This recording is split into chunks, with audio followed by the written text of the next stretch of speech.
नमस्कार दोस्तों, मैं सुनील शर्मा आपका रक्षम टेक में बहुत बहुत स्वागत करता हूं। फ्रेंड्स, आज हम बात करेंगे best DVR power adapter. DVR के लिए पावर अडेप्टर कौन सा बेस्ट होता है, उस सब के बारे में आज हम इस वीडियो में बात करेंगे। वैसे तो फ्रेंड्स, डीवीआर का पावर अडेप्टर डीवीआर के साथ फ्री ऑफ कॉस्ट आता है, बट काफ़ी बार ऐसी कंडीशन हो जाती है कि हमें डीवीआर का पावर अडेप्टर परचेज़ करना पड़ता है। जैसे कि हमारी हार्ड डिस्क डिटेक्ट नहीं हो पाती है, उस कंडीशन में हम डीवीआर का पावर अडेप्टर को परचेज़ करते हैं। हमारा जो पावर अडेप्टर है वो बर्न हो जाता है या वो ख़राब हो जाता है, तो फ्रेंड्स उस कंडीशन में जो है हमें डीवीआर का नया पावर अडेप्टर जो है परचेज़ करना पड़ता है। तो फ्रेंड्स, आज हम इस वीडियो में बात करेंगे किन किन चीज़ों का हमें डीवीआर के पावर अडेप्टर को परचेज़ करते वक्त ध्यान रखना है। डीवीआर के साथ जो पावर अडेप्टर हमें फ्री ऑफ कॉस्ट मिलता है फ्रेंड्स, उसकी जो स्पेसिफिकेशन होती है वो 12 वोल्टेज 2 एम्पियर होती है। कईयों में 1.5 एम्पियर भी मिलेगा आपको।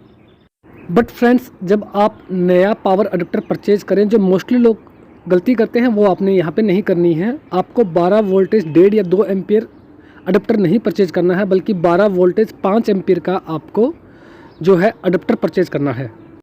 फ्रेंड्स, 12 वोल्टेज 5 एम्पियर यानी कि 5 एम्पियर का जब आप पावर अडेप्टर परचेज़ करते हैं, डीसी पावर अडेप्टर आप परचेज़ करते हैं डीवीआर के लिए, तो सबसे बड़ा बेनिफिट आपको उसका ये होगा कि आपकी जो हार्ड डिस्क है जो कि डिटेक्ट नहीं हो पा रही है, वो डिटेक्ट होना स्टार्ट हो जाएगी। फ्रेंड्स, हमें जो पावर अडेप्टर मिलता है वो 2 एम्पियर का होता है, बट कई बार क्या होता है कि डीवीआर की पावर कंजप्शन ज़्यादा हो जाती है, तो उस कंडीशन में जो है हमें 12 वोल्टेज 2 एम्पियर परचेज़ ना करके 5 एम्पियर जो है 12 वोल्टेज 5 एम्पियर हमें पावर अडेप्टर परचेज़ करना चाहिए, ताकि हमारे डीवीआर को कंप्लीट जो है पावर मिले और वो ठीक से वर्क कर पाए। दूसरी चीज़ जो फ्रेंड्स जो सबसे ज़्यादा इम्पोर्टेंट है वो ये है कि आपको किसी लोकल कंपनी का पावर अडेप्टर यहाँ पर परचेज़ नहीं करना है, क्योंकि इस तरह के पावर अडेप्टर्स की जो लाइफ है वो बहुत ही कम होती है।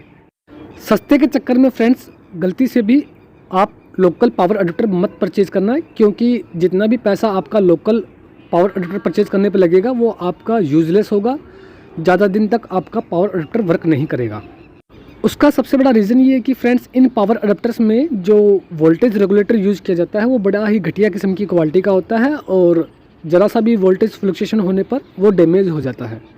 इसीलिए फ्रेंड्स, किसी अच्छी कंपनी का ही पावर अडेप्टर आपने परचेज़ करना है, ताकि आपको जो है अडेप्टर की लाइफ जो है अच्छी मिले। वीडियो पसंद आया हो तो फ्रेंड्स इसे लाइक करना और हमारे चैनल रक्षम टेक को सब्सक्राइब करना बिल्कुल भी मत भूलिएगा। फ्रेंड्स, हमारा वीडियो देखने के लिए आप सभी का बहुत बहुत धन्यवाद। Thanks for watching.